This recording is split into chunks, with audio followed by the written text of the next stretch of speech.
Ang nagkakatabong subong sa kalibutan is one of the prophecy.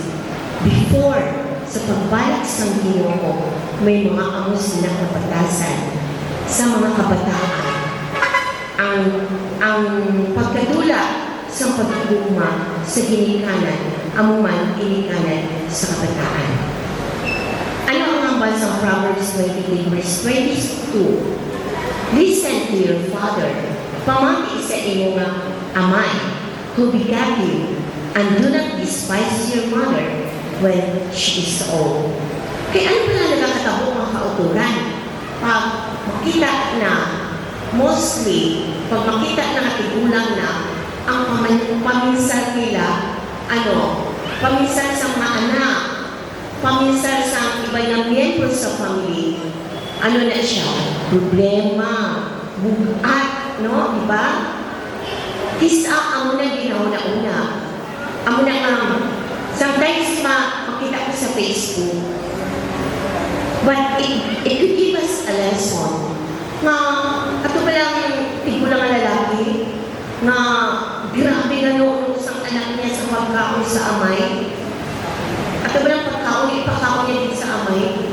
Siguro na ano na siya mga siya ang nagapakaon, nagabakalbulong. Takan siguro kayo niya ang maili magkaon, kay laing ko ng mamatsyag, tapos masuka. Nakit siya kay nga muna niya amay. Wala na dito sisa na laing ang pamatsyag sa iyong amay. According sa World Health Organization, pwede inimahin mo sa mga elderly, sa mga tigulang na in a repeated action.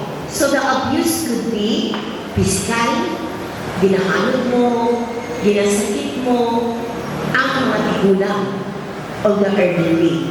Emotional, hindi ka magtingong-tingog, ginapabatsya mo, manalainan ka, o ginapabatsya mo, hindi mo palangga. Verbal, sa mga masakit na pulong, ginabuyayaw, ang ginikanan, ang mga tigulang. It could be financial, pagsuportahan, sexual, spiritual, wala na sila ginagiyaan, mga tigulang na dapat updan, magkata sa church, tagaan sa transportasyon, at iban pa, na klase sang abuse nga nagkakatabo. And neglect.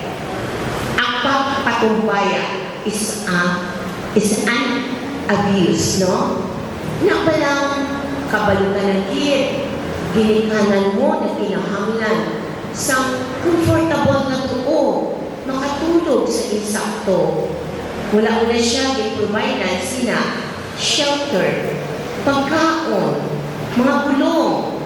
May na lang, kaya ang ating government, may ginahatag na for peace, di ba? Para sa mga nagkinahanglan and sa mga senior.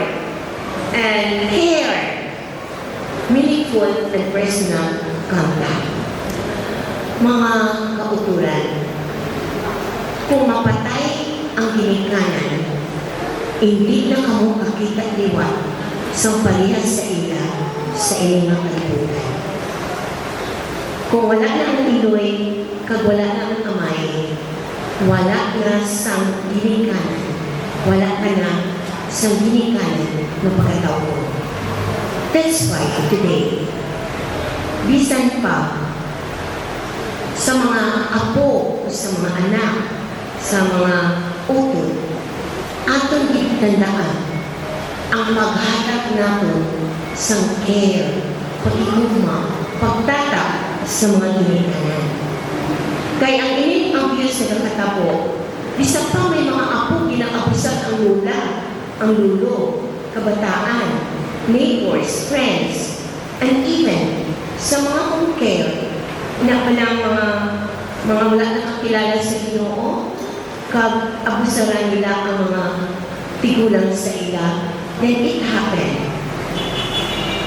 Now, ato kailang illustration about sa pamatan mo niya kabal sa inikanan na yakwata, ihatag na lang sa simbahan. It is in Mark 7 na according kay Pinoong Jesus, the Word of God of no effect to them. Mahal sila para sa simbahan, pero wala ilang epekto. Kay wala ibalikin una sa tanan ang kinikanan. Because we have the duty first. Duty na to ng mga anak kita, no? Kita nga mga kabataan. Ano ang na duty? Ang pabulit sa atong mga kinikanan. Sa ilang katigulangon, i-provide ang pagtataw, pagigugma, kakinahanglanon. Kaya nga nagkakatula na ina. Nagkakatula na ang pag-respect, nagkakatula na ang mga kinahanglanon na aton himuon. Ano ang kina-expectan sa Ginoo sa aton? Una, is to honor our parents, no? And in Leviticus 19 verse 32, ano ang baga? Stand up in the presence of the aged. Show respect for the elderly and word your God, I am the Lord. Una sa tanan, hindi lang kayo ang atong naginikanan, kung may makita kita mga elderly sa iglesia, aton sila nakahuron. Ang mga tigulang pa sa atong aras simbahan, tahuron na sila. Sa komunidad, aton sila tahuron. To honor and respect the elderly means to have an attitude of admiration towards them. Aton sila pagtagaan sa igtalupang. Sa Bible, kung aton mabasahan din, aton makita na ang Ginoo nagtawag kay Abraham in his old age. Tigulang na siya. Si Moses, it took 8 years before siya nagbalik sa Egypt agad mapagwa ang Israelites.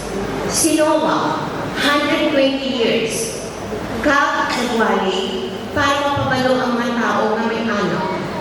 And si John, the Revelator, according kay Mrs. White, in Ellen G. White, Reflecting Christ, page 218, Ellen G. White, it tells about sa katigulangon ni John the Revelator.